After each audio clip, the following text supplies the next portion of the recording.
Hello, దేవుని నామానికి మహిమ కలుగునుగాక. చేరి వచ్చిన సహోదరులందరికీ మరోసారి హృదయపూర్వక వందనాలు. మంచిది. దైవ సన్నిధిలో ఆరాధనలో నేను గమనించిన కొన్ని విషయాలు మీతో పంచుకోవాలని ఆశిస్తున్నాను. సహోదరులు ఆరాధన సమర్పిస్తూ ఉంటుండగా ఆమెన్ అన్నప్పుడు అందరూ ఆమెన్ అనటం లేదు, పురుషులు ఒకరిద్దరు తప్ప. అందరూ పెద్దగా ఏకీభవించి ఆమెన్ అని అనాలి. మరొక ప్రకటన ఏంటంటే, ఇప్పుడే చదివిన ప్రకటనలో కాటూరు చిట్టిబాబు గారు అన్నగారని ప్రకటన చేశారు. అంటే చిట్టిబాబు గారి భార్య అక్క భర్త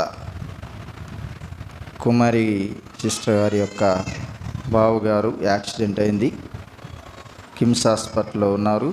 ఈరోజు కాలు కొంత ఫ్రాక్చర్ అయింది, సర్జరీ ఉంది ఈరోజు. విజయ్ కుమార్ ఆయన కొరకు అందరూ ప్రార్థనలో జ్ఞాపకం చేసుకోండి. ఇది మళ్ళా నేను చెప్పాలనుకున్న ప్రకటన. కాబట్టి ఆరాధన చేసేటప్పుడు అందరూ ఆమెన్ అని పెద్దగా చెప్పాల్సిన బాధ్యత ఉంది.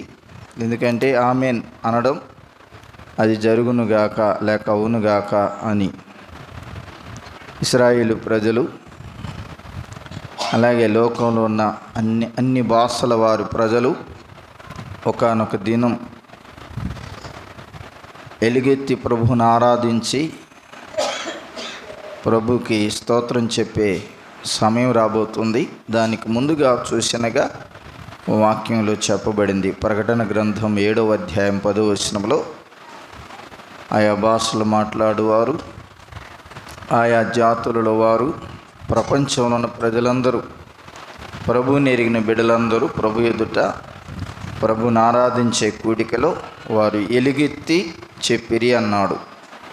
అంటే అందరూ ఏకీభవించి ప్రభువుని ఆరాధించి ఎలుగెత్తి చెప్పిరి అనే మాట ఉంటుంది. కాబట్టి ఈరోజు స్థానిక సంఘ ప్రియులందరూ గమనించండి. ఆరాధన చేసే అందరం సహోదరులతో పాటు ఏకీభవించి ఆమెన్ అని అన్నప్పుడు అందరూ ఆమెన్ అనండి. సైలెంట్గా ఉంటున్నారు. మధ్యలో పాట పాడేటప్పుడు ఆరాధనలో ఏకీభవించి పాడుతున్నారు కొందరు. కాబట్టి అందరూ ఏకీభవించి ఆమెన్ అనాలి. అలాగే ఒకరికొకరు వందనాలు కూడా చెప్పుకోవాలి. కాబట్టి ఇవన్నీ మనం పాత పద్ధతులే, కొత్త పద్ధతులు ఏం కాదు. ఇవి ఒకప్పుడు ఉండేవి, ఇప్పుడు లేవు. అన్నీ ఆగిపోతున్నాయి సంఘంలో సహోదరుల మధ్య. కనుక మనము మన యొక్క ఆత్మీయ జీవితాన్ని మెరుగుపరుచుకుందాం. దైవ గ్రంథంలో నుండి దేవుని వాక్యాన్ని క్లుప్తంగా మనం జ్ఞాపకం చేసుకుందాం. చూడండి, యాకోబు రాసిన పత్రిక 1వ అధ్యాయం 27వ వచనాన్ని చదువుకుందాం. యాకోబు పత్రిక 1వ అధ్యాయం 27. తండ్రి అయిన దేవుని ఎదుట పవిత్రమును నిష్కలంకమైన భక్తి ఏదనగా దిక్కులేని పిల్లలను, విధవరాండ్రను వారి ఇబ్బందిలో పరామర్శించుటయు, యహలోక మాలిన్యం తనకంటకుండా తను తాను కాపాడుకుంటయు అనే చిన్న మాట ప్రార్థన చేసుకుందాం. నేను ప్రార్థన చేసేటప్పుడు చూడను గనక పోవాలనుకున్న వారు పోవచ్చు. ఎందుకంటే ముందు సహోదరుడు ప్రార్థన చేసేటప్పుడు కొంతమంది వెళ్ళిపోయారు. బాగా అలవాటైపోయింది మన వాళ్ళకి ఇది. కాబట్టి కొంతమంది ఆరాధన చేసి కానుకేసి వెళ్ళిపోతారు, మాది వంతు అంతవరకే అని. ప్రతి ఆదివారం ఆరాధన చేసి కానుక చెల్లించి వెళ్ళిపోతే నువ్వేం నేర్చుకున్నట్లు. కాబట్టి ఒక నిర్ణయం ఉంటుంది అన్నమాట వాళ్ళు వచ్చేటప్పుడే. నేను పలానా టైంలో వెళ్ళిపోవాలి అని. కాబట్టి ఏదైనా పని ఉండి పోతే తప్పులేదు, కానీ ప్రతి ఆదివారం అదే ఒక క్రమంగా పెట్టుకొని పోతే మాత్రం చాలా తప్పు. అది నీవేమి నేర్చుకోలేవు. ప్రేమ కలిగిన తండ్రి, చదవబడిన లేఖన భాగం మా అందరి కొరకు ఆశీర్వదించి పంచిపెట్టమని, నీ పక్షాన్ని నిలబడిన నిష్ప్రయోజక నీ దాసును ఆదుకుందురని యేసు ప్రభు నామమునే ప్రార్థించి వేడుకొనుచున్నాం తండ్రి, ఆమేన్. నేను చేసే ప్రార్థన కూడా లేచిపోవడానికి వీలు కాదు, ఎందుకంటే అంత షార్ట్గా ఉంటుంది. యాకోబు రాసినటువంటి పత్రిక 1వ అధ్యాయంలో చివరి మాట నేను చెప్పాలనుకుంటున్నటువంటి మాట అదేంటంటే, ఇహలోక మాలిన్యము తనకంటకుండా తన్ను తాను కాపాడుకొనుటయునే. తండ్రి అయిన దేవుని ఎదుట పవిత్రమును నిష్కలంకమైన భక్తి ఏదనగా అనే మాట చూస్తున్నాం. నిజమైన భక్తి, నిష్కలంకమైనటువంటి భక్తి ఏది అంటే, దిక్కులేని పిల్లలను, విధవరాండ్రను వారి ఇబ్బందులు పరామర్శించుటన్నాడు మొదటిది. రెండవది, ఇహలోక మాలిన్యము తనకంటకుండా తను తాను కాపాడుకొనుటయునే అనే మాట. నిజమైన భక్తి, పవిత్రమైన భక్తి, దేవుని ఎదుట విశ్వాసులకు ఉండాల్సినటువంటి భక్తి ఏంటంటే, ఈ లోక మాలిన్యం అంటకుండా ఎవరికి వారు కాపాడుకొనుట, మనల్ని మనం కాపాడుకొనుట అనేది అంశం. మన ప్రవర్తన కాపాడుకొనుట అనేది, మన యొక్క ఆత్మీయ జీవితం కాపాడుకోవటం అనేది చాలా ప్రాముఖ్యమైనది. ఆస్తులు కాపాడుకుంటాం, పక్కవారు ఏమాత్రం కొంచెం జరిగిన పోరాటం మామూలుగా ఉండదు.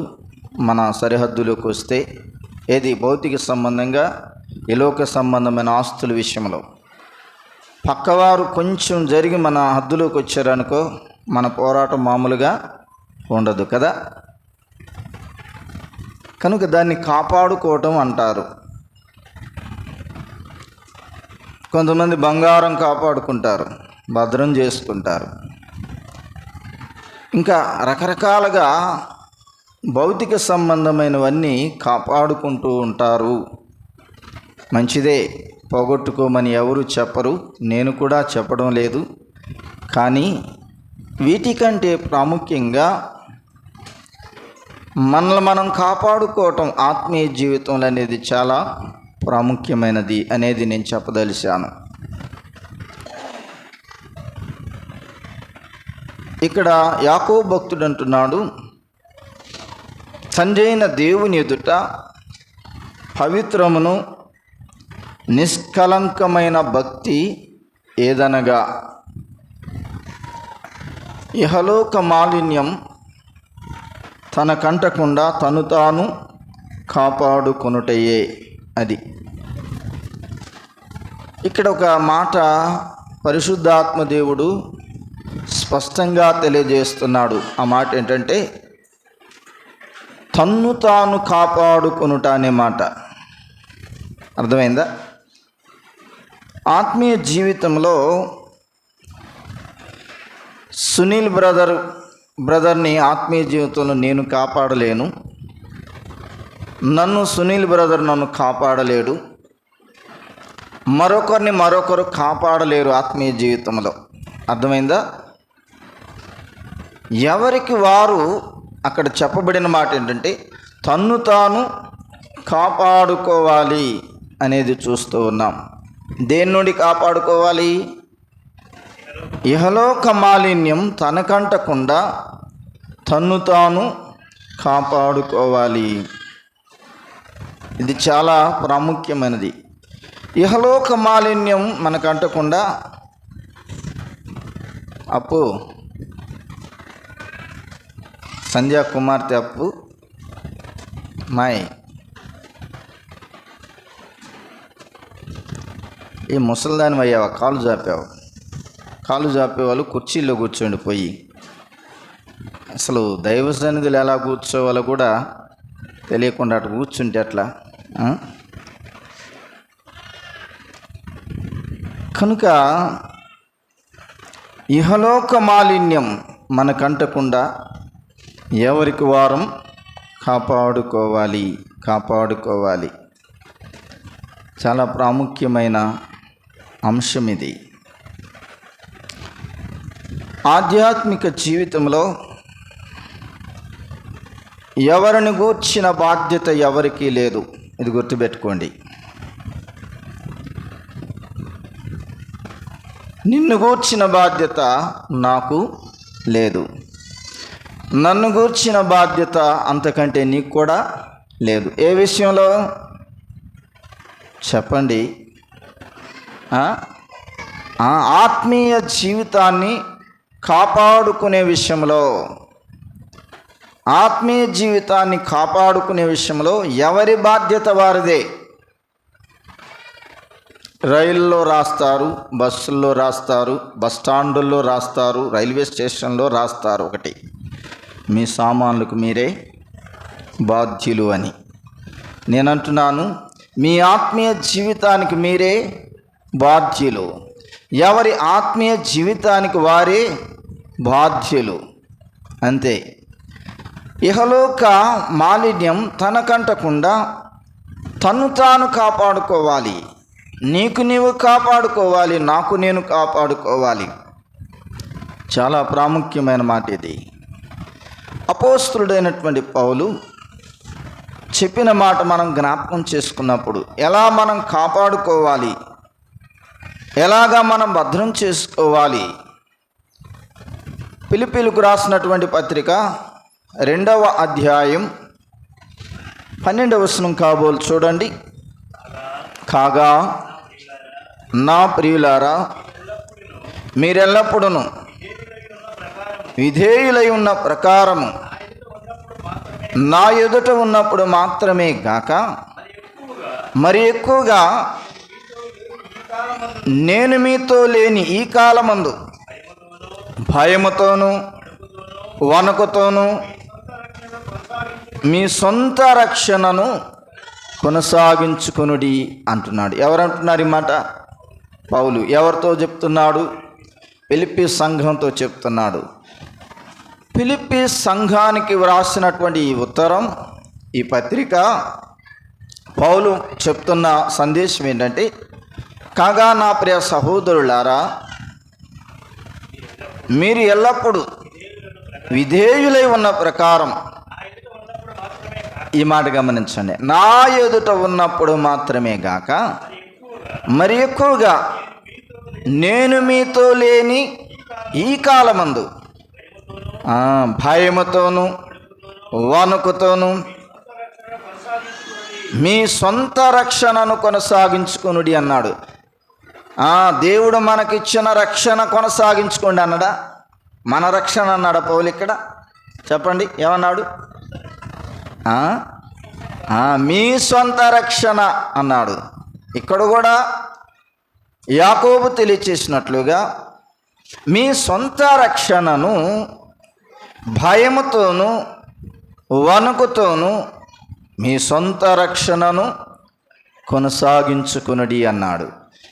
ఇంకొక మాట పౌలు అన్నాడు అక్కడ. ఏమన్నాడంటే, మీరు విధేయులే, చాలా విధేయులుగా ఉన్నారు మీరు, కానీ నేనున్నప్పుడు మీ విధేయత నాకు తెలుసు, నేనున్నప్పుడు మాత్రమే గాక అన్నాడు అక్కడ కదా. చాలామంది విశ్వాసులు ఎలా ఉన్నారంటే, దేవుని సేవకులు ఎదుట సంఘములో మందిరంలో ఉన్నప్పుడు ఒక రకంగా విధేయత చూపిస్తారు, ఆ తరువాత మరొక రకంగా జీవించేవారుగా ఉంటారు. పౌలుకి తెలిసి ఈ విషయమై అంటున్నాడు, నా ఎదుట ఉన్నప్పుడు మాత్రమే గాక మరి ఎక్కువగా నేను మీతో లేని ఈ కాలమందు అన్నాడు. అది గమనించాలి. ఎల్లప్పుడూ దేవుని సేవకులు మీతో ఉండరు, మిగతా బాధ్యత కలిగిన సహోదరులు కూడా మీతో ఉండరు. లోకంలో మన ప్రయాణం కొనసాగుతూ ఉండగా, అది పని కావచ్చు, ప్రయాణం కావచ్చు, ఉద్యోగం కావచ్చు, ఇంకా రకరకాల పరిస్థితులు గుండా మనం ప్రయాణం చేస్తూ ఉన్నప్పుడు దేవుడు మనకిచ్చినటువంటి రక్షణను దాన్ని కాపాడుకోవాల్సినటువంటి బాధ్యత ఎవరిది చెప్పండి? ఏంది ఒక్కరు కూడా ఇద్దరే మాట్లాడారు, నిర్మలక్క, బర్నబాస్ గారు. ఇంకా కాపాడుకోవాల్సిన బాధ్యత ఎవరిది? నాదే అనాలా, మనదే అనకూడదు. మందిలో మిరియాలు జల్లినట్లుగా. అర్థమైందా? నాదే, నా రక్షణను కాపాడుకునే విషయంలో నాదే బాధ్యత. తప్పిపోయాడు అంటే, తప్పటడుగు వేశాడు అంటే, జారిపోయాడు అంటే చెప్పండి ఎవరిది? సంఘందా, శావుకునిదా, బాధ్యత కలిగిన సహోదరులదా? లేదు, నాదే. నేను చెప్పుకుంటున్నా, నాదే, నీదే. కాబట్టి ఆధ్యాత్మిక జీవితంలో దేవుని కొరకు బ్రతకవలసినటువంటి బాధ్యత ఎవరిది వారిదే, ఎవరిది వారిదే. కాబట్టి మనము దేవుని కొరకై, దేవుడు మనకిచ్చిన రక్షణను కాపాడుకోవాల్సినటువంటి బాధ్యత మనదే. ఇట్లా అనగానే మళ్ళీ మనదే అన్నాడు అంటారేమో. అంటే నీది, నీ రక్షణ నీ బాధ్యత. భార్యాభర్తలు ఉన్నారు, భర్త రక్షణకు బాధ్యత వహించదు భార్య. వహిస్తా? చెప్పరే. వహిస్తాదా? వహించదు. ఒక సహోదరుడు నాకు ఒక క్వశ్చన్ వేశాడు. అదేంటంటే, సమూయేలు అంత గొప్ప ప్రవక్త, దాను మొదలుకొని బెయేర్షెబా వరకు పేరు పొందిన స్థిరపడినటువంటి ప్రవక్త. అలాంటి సమూయేలు తాను చనిపోయే వరకు దేవుని కొరకు ప్రజ్వరిల్లాడు, ప్రకాశించాడు. ఇశ్రాయేలు ప్రజల కొరకై ప్రవక్తగా, సేవకుడుగా, న్యాయాధిపతిగా సమూయేలు తన జీవితాన్ని ప్రభు కొరకు అంకితం చేసి కొనసాగి తాను కాపాడుకున్నాడు. కానీ మొదటి సమూయేలు గ్రంథం 8వ అధ్యాయం 5వ వచనం చూడండి. మొదటి సమూయేలు గ్రంథం 8వ అధ్యాయం 5వ వచనం. చిత్తగించుము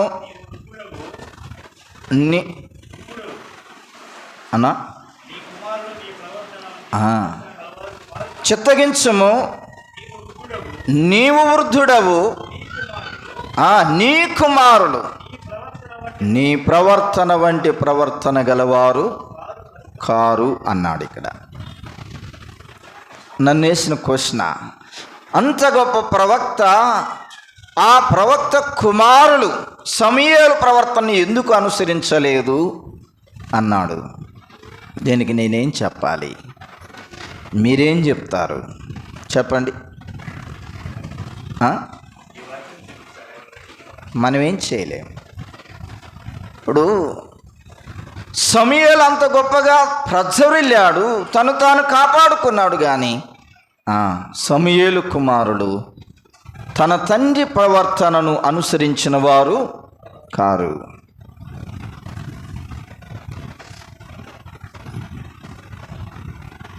రక్షణ విషయంలో, ఆధ్యాత్మిక జీవితంలో ఎవరి రక్షణ వారిదే. ఇప్పుడు సమూయేలు తన రక్షణను కాపాడుకున్నాడు. సమూయేలు ప్రార్థనాపరుడుగా ఉన్నాడు. సమూయేలు ఇశ్రాయేలు ప్రజలకు ఒక ప్రవక్తగా ఉండి ఆయన ఎన్నోసార్లు న్యాయాధిపతిగా తీర్పరిగా వారికి ఉన్నాడు. కానీ ఆయన వృద్ధుడయ్యాడు. ఇశ్రాయేలు ప్రజలు క్వశ్చన్ చేస్తున్నారు, నీ కుమారులు నీ వంటి ప్రవర్తన కలిగిన వారు కారు, దీనికి మనం ఏమీ చేయలేం.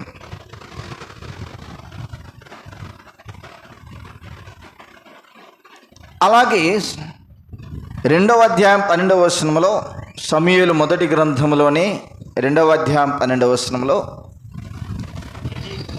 ఏలీ కుమారులు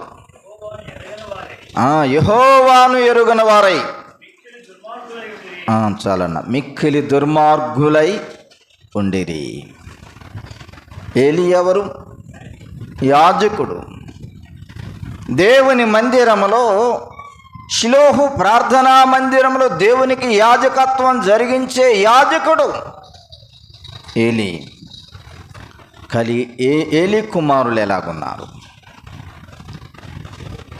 దేవుని ఎరగని వారుగా ఉండి మిక్కిలి దుర్మార్గపు ప్రవర్తన కలిగిన వారుగా ఉన్నారు.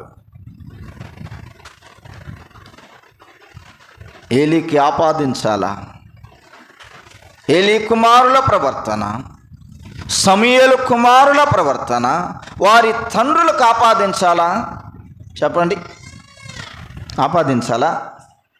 లేదు, ఆపాదించాల్సిన అవసరం లేదు. ఎవరి రక్షణ వారిదే, ఎవరి యాత్ర పరలోక రాజ్యానికి ఎవరి యాత్ర వారిదే.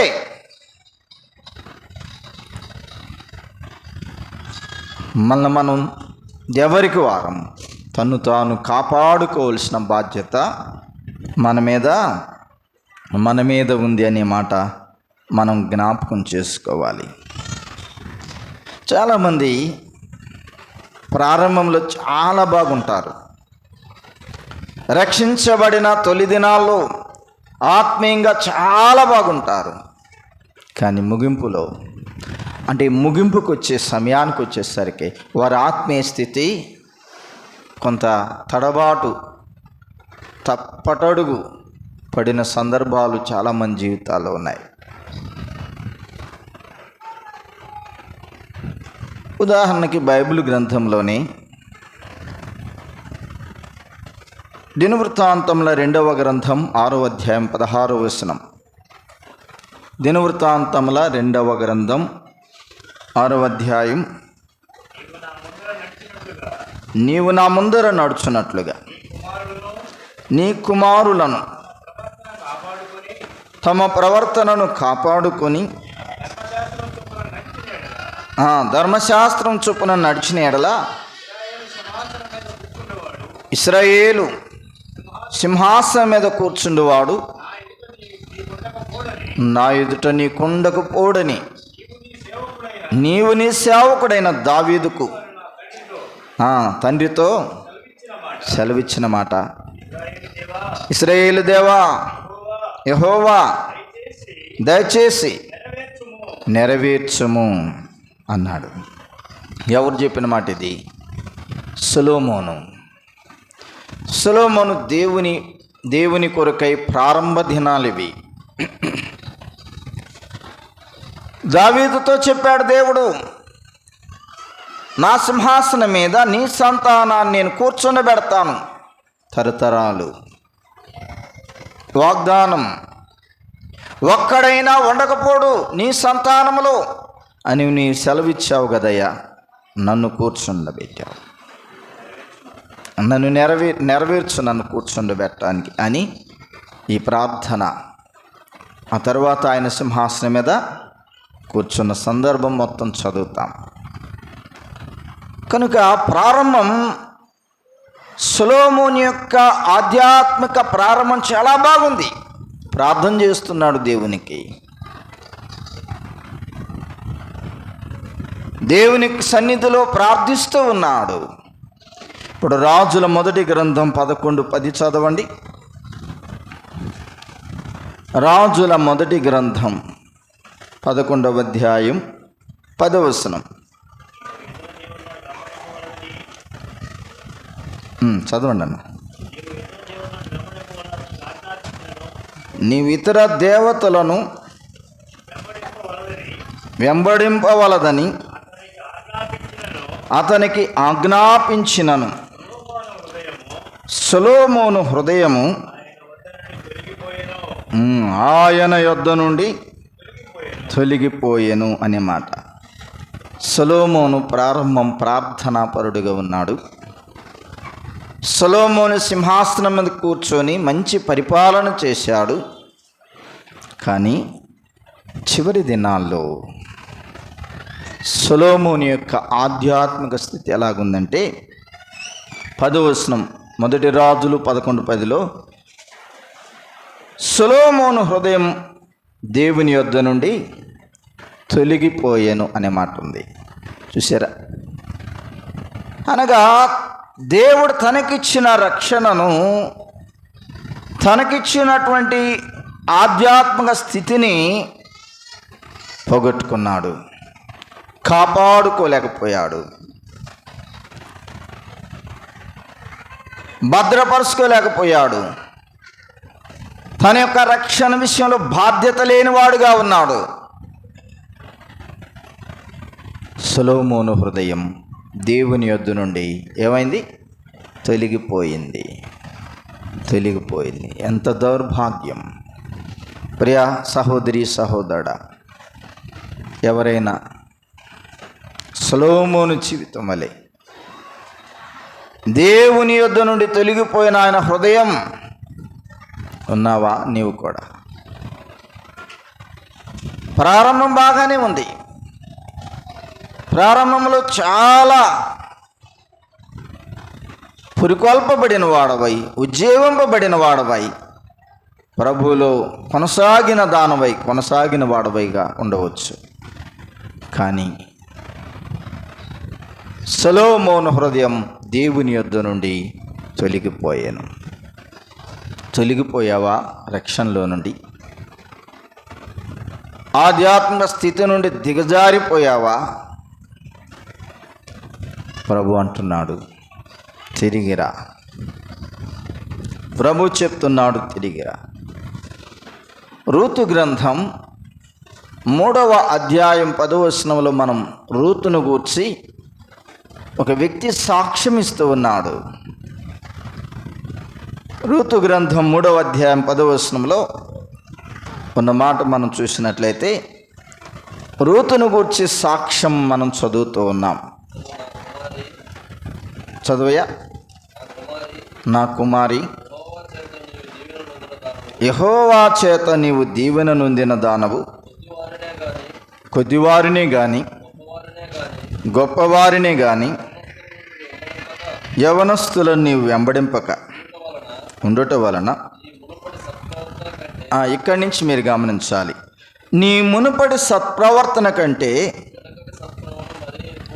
వెనుకటి సత్ప్రవర్తన మరీ ఎక్కువైనది. నీ మునుపటి సత్ప్రవర్తన కంటే నీ వెనుకటి సత్ప్రవర్తన ఏమైందట? మరీ ఎక్కువైంది. అంటే రూతు యొక్క ఆధ్యాత్మిక జీవితం ప్రారంభం కంటే కూడా వెనుకటంటే చాలా దినాలు గడిచే కొద్దీ, గంటలు గడిచే కొద్దీ ఆమె ప్రవర్తన మరి ఎక్కువైనది. సత్ప్రవర్తన అది గమనించాలి. కానీ మన జీవితం ఎలా ఉందంటే, ప్రారంభం చాలా వేడిగా ఉంది, ముగింపుకి వచ్చేసరికి చల్లారిపోయిన స్థితి, నిలువెచ్చని స్థితి, నిలువెచ్చని జీవితం. కొంతమంది ఏ వేడితో ప్రారంభించారో ప్రయాణం, అదే వేడి కొనసాగిస్తున్నారు.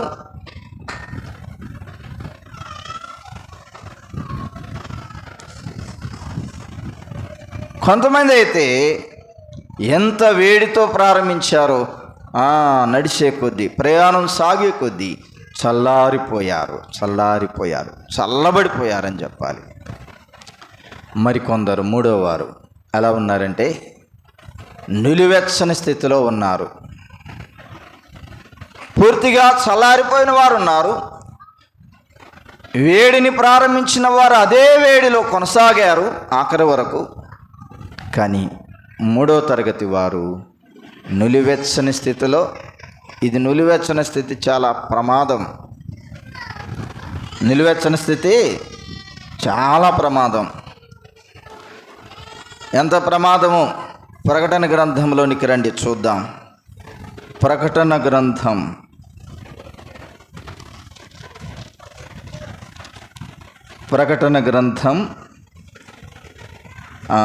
3వ అధ్యాయంలోనికి రండి.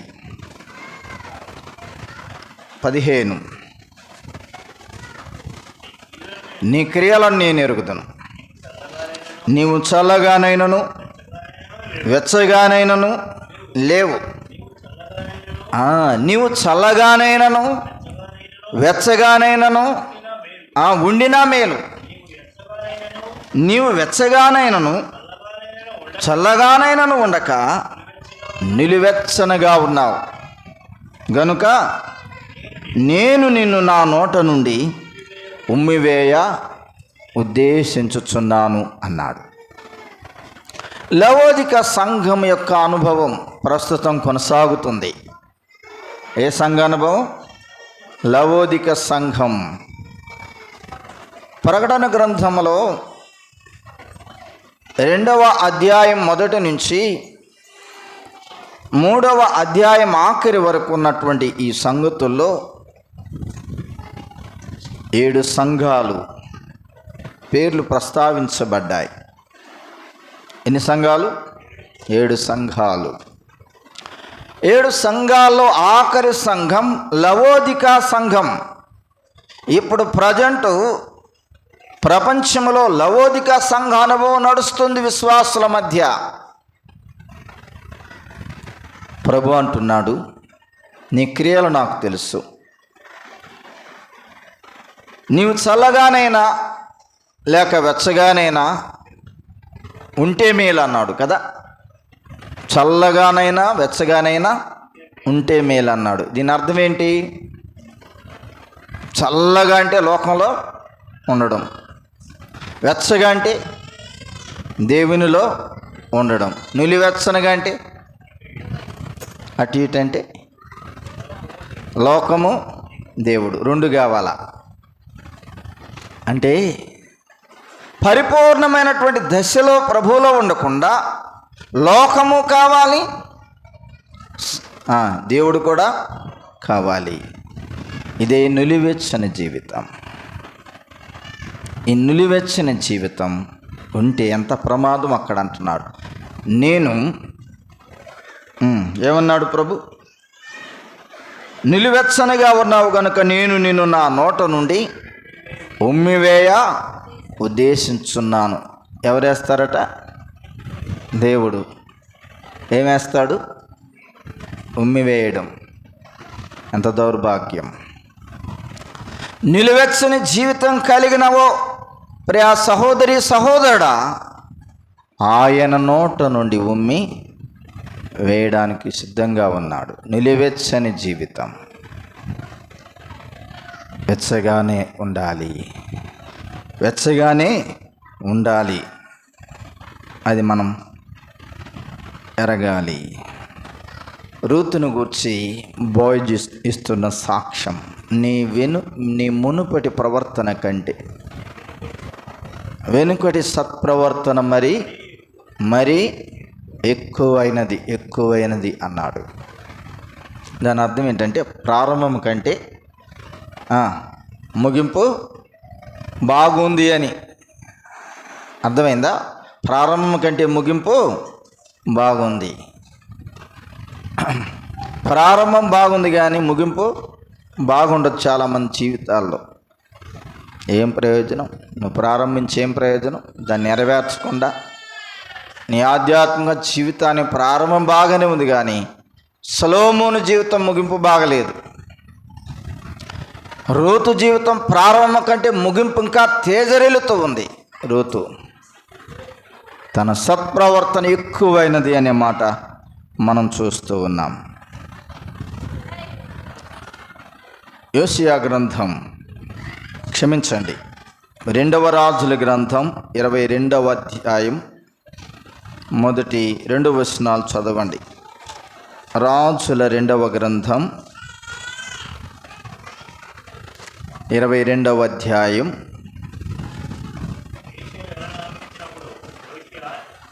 యోషియా ఏలనారంభించినప్పుడు 8 ఏండ్ల వాడై యెరూషలేమునందు 31 సంవత్సరములు ఏలెను. అతని తల్లి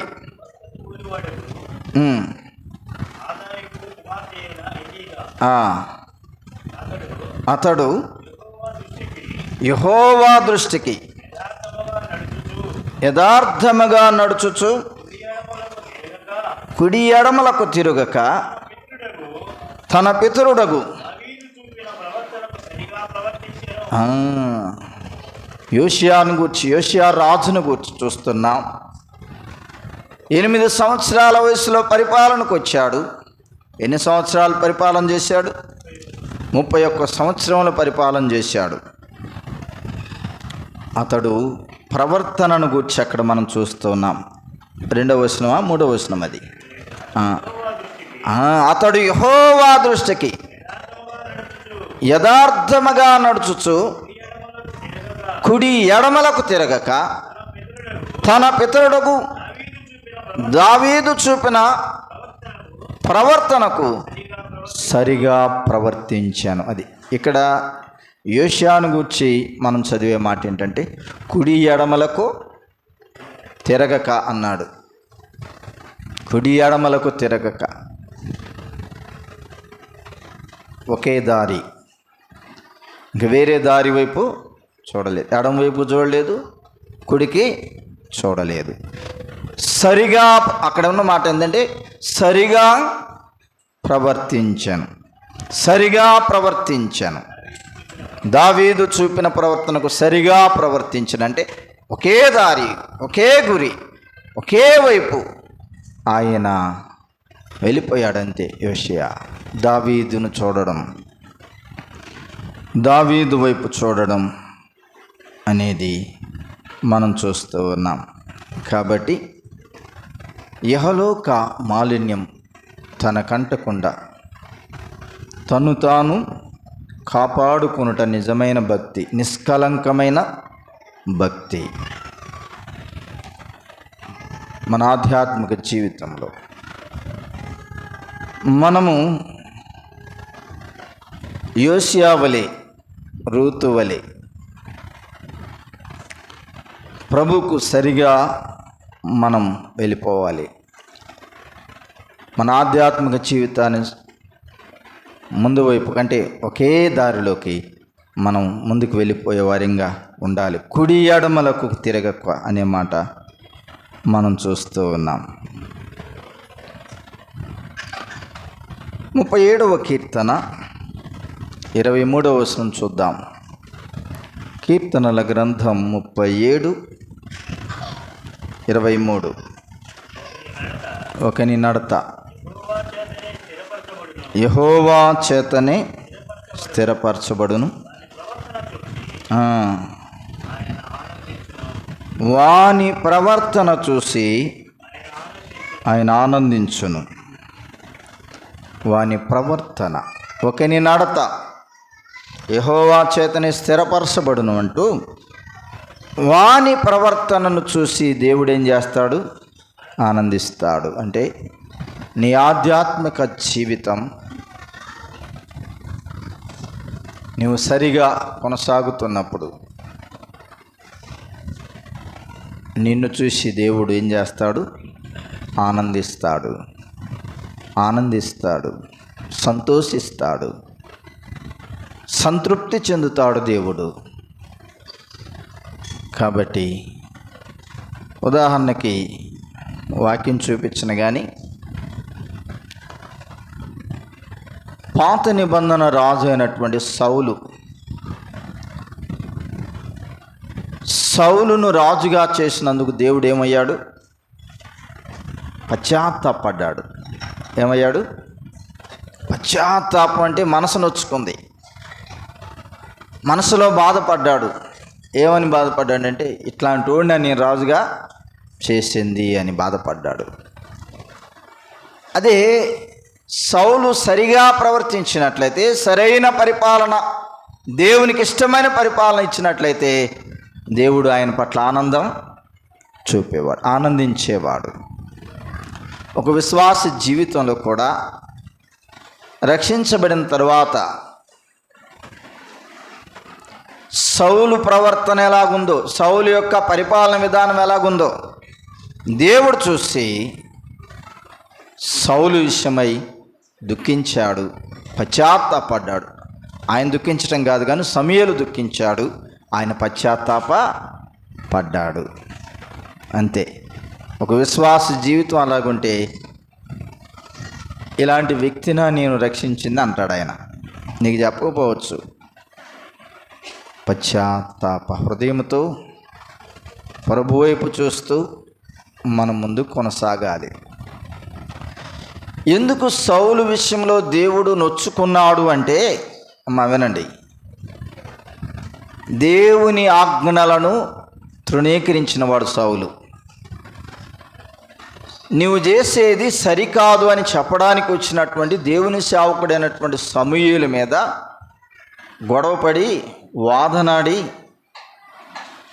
ఎంత గొడవ ఎంత వాదన అంటే ఆయన మీద ఉన్నటువంటి పవిత్రమైనటువంటి వస్త్రం దుప్పటి చెంగు పట్టుకొని లాగాడు, చినిగిపోయింది అంతే. దేవుని సేవకుని అవమానించిన వాడు సౌలు. అది మొదలుకొని సౌలు చనిపోయే వరకు సమూయేలు సౌలుని దర్శించలేదు. ఎంత శాపగ్రస్తమైన పరిస్థితి. అందువలన సౌలు జీవితం సరిగా లేదు. ప్రారంభం బాగుంది కానీ ముగింపు సరిగా లేదు. కాబట్టి దావీదు జీవితం ప్రారంభం నుంచి ముగింపు వరకు మనం చూసినట్లయితే మధ్యలో కొంత తప్పటడుగులు ఉన్నప్పటికి కూడా దావీదులో ఉన్న గొప్ప లక్షణం ఏమిటంటే పశ్చాత్తాప హృదయంతో దేవుని వైపు చూశాడు. కాబట్టి దావీదును దేవుడు కోరుకున్నాడు, దావీదునందు ఇష్టపడ్డాడు, దావీదును గురించి సాక్ష్యం ఇచ్చాడు దేవుడు. ఏమని సాక్ష్యం ఇచ్చాడు? అపోస్తుల కార్యముల గ్రంథంలో ఉంది ఆ మాట, 13:22 ఉంటుంది చూడండి ఆ మాట. మరియు ఆయన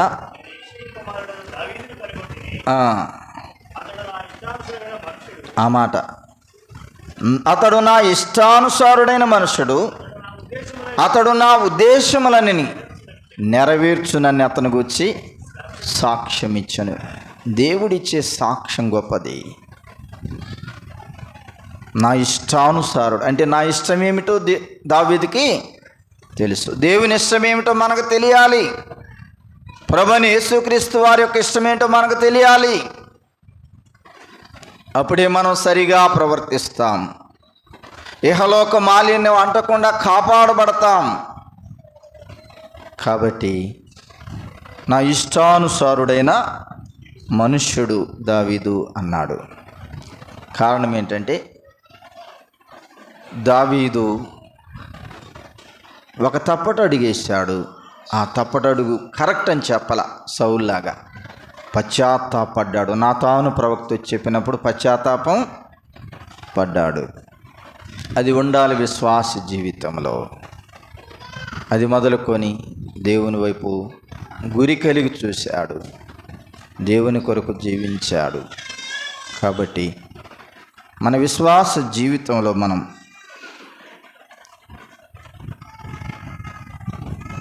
ఇహలోక మాలిన్యం తనకంటకుండా తను తాను కాపాడుకున్నటే నిజమైన నిష్కలంకమైన పవిత్రమైన భక్తి అనేది మనం తెలుసుకొని ప్రభు కొరకు జీవించవలసిందిగా తెలియజేస్తున్నాను. మరొక మాట చదువుకొని ముగించుకుందాం. మరొక మాట, సామెతల గ్రంథం 14:8. సామెతల గ్రంథం 14వ అధ్యాయం అన్నా, తమ ప్రవర్తనను కనిపెట్టి ఉండుట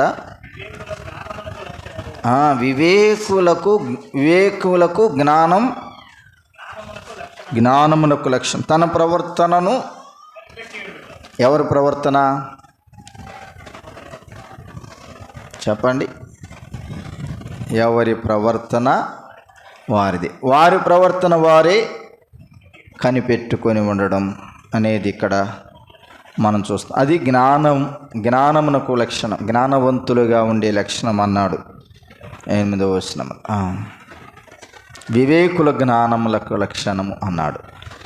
కాబట్టి ప్రవర్తనను కాపాడుకోవడం, ఎవరికి వారం సరిచేసుకోవడం, సరైన వారం కాదు. వాస్తవంగా ప్రభువులకు వచ్చాం, ఆయన సరిచేశాడు. సరిచేయబడిన ప్రవర్తనలో కొనసాగుతూ సరిచేసుకుంటూ వెళ్ళిపోవాలి. అదే నిజమైన నిష్కలంకమైన భక్తి. నిష్కలంకమైన భక్తి యెహెజ్కేలు 18:23 ఉంటుంది. ప్రవర్తన దిద్దుకొని సరిచేసుకొని వాని అందే నాకు సంతోషం, లేకపోతే సంతోషం లేదు అన్నాడు ఆయన. కాబట్టి అలాగా ఆ మాట చదివి ముగించుకుందాం. 1వ అధ్యాయం 27 యాకోబు 1వ అధ్యాయం 27 అన్న, తండ్రి అయిన దేవుని ఎదుట పవిత్రమును నిష్కలంకమైన భక్తి ఏదనగా దిక్కులేని పిల్లలను, విధవరాండ్రను వారి ఇబ్బందిలో పరామర్శించుటయు, ఇహలోక మాలిన్యం తనకంటకుండా తను తాను కాపాడుకున్నటే. ఇదే వాక్యం. ఇది అందరికీ సంబంధించింది. ఎవరి బాధ్యత వారిది. రక్షణ విషయంలో, ఆత్మీయ విషయంలో, ఈ లోక మాలిన్యం అంటకుండా కాపాడుకునే విషయంలో ఎవరి బాధ్యత వారిది. అలాగా ఉందాం, ప్రభు కొరకు జీవిద్దాం. ప్రార్థన చేసుకుందాం. తలలో వంచండి.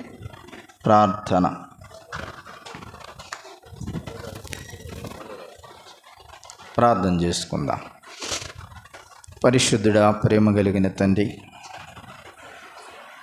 మా ప్రియ సహోదరి సహోదరులందరూ దీవించండి. ఈ లోక మాలిన్యం మాకంటకుండా మాకు మేము భద్రపరుచుకోవాలని, కాపాడుకోవాలని మీరు మాతో మాట్లాడినందుకై స్తోత్రం చెల్లిస్తూ ఉన్నాం. చేరువచ్చిన ప్రియ సహోదరి సహోదరులందరినీ దీవించండి. మా తండ్రి విజయ్ కుమార్ గారి కొరకు ప్రార్థిస్తున్నాం. కాలు ఫ్రాక్చర్ అయి ఉంటుండగా, ఈ దినం సర్జరీ చేస్తుండగా మీరే కృప చూపి సర్జరీలో విజయం అనుగ్రహించండి. డాక్టర్ నందు మంచి జ్ఞానం ఇచ్చి మీరే విజయ్ కుమార్ కావలసిన ఆరోగ్యం దయచేయమని ఈ దినం మా తండ్రి మనురాజు కొరకు ప్రార్థిస్తూ ఉన్నాం. పుట్టినరోజు సందర్భంగా పలహారం తీసుకొచ్చారు. బాబుని దీవించండి. సంవత్సరం అనే నూతన దయాకిరీటం మీరు అనుగ్రహించినందుకు స్తోత్రం చెల్లిస్తూ ఉన్నాం.